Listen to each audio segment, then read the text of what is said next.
திருவண்ணாமலை மாவட்டம் போளூர் அடுத்த கேளூர் சித்தேரி கிராமத்தில் அமைந்துள்ள பழமை வாய்ந்த வரலாற்று சிறப்புமிக்க அருள்மிகு ஸ்ரீ பூங்காவனத்தம்மன் ரத உற்சவ விழா விமரிசையாக நடைபெற்றது. மார்ச் 9ஆம் தேதி தொடங்கிய விழா வருகிற 22ஆம் தேதி வரை நடைபெறுகிறது.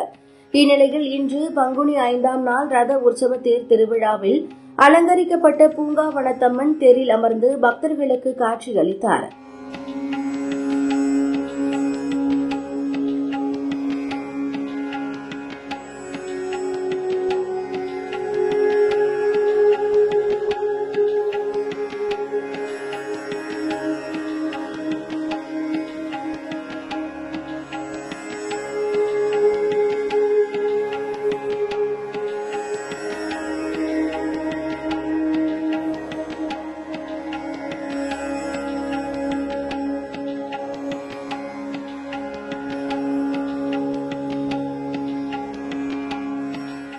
இந்நிகழ்வை காண போளூர், கேளூர், திருச்சிக்குப்பம், சந்தவாசல், தேப்பனந்தல், அணைப்பேட்டை, விளக்கணந்தல், அஸ்தம்பாடி, சமத்துவபுரம், கட்டிப்பூண்டி, ஆத்துவம்பாடி, பால்வார்த்து வென்றான் உள்ளிட்ட கிராமங்களைச் சேர்ந்த பல்லாயிரக்கணக்கான பக்தர்கள் கலந்து கொண்டு சாமி தரிசனம் செய்தனர்.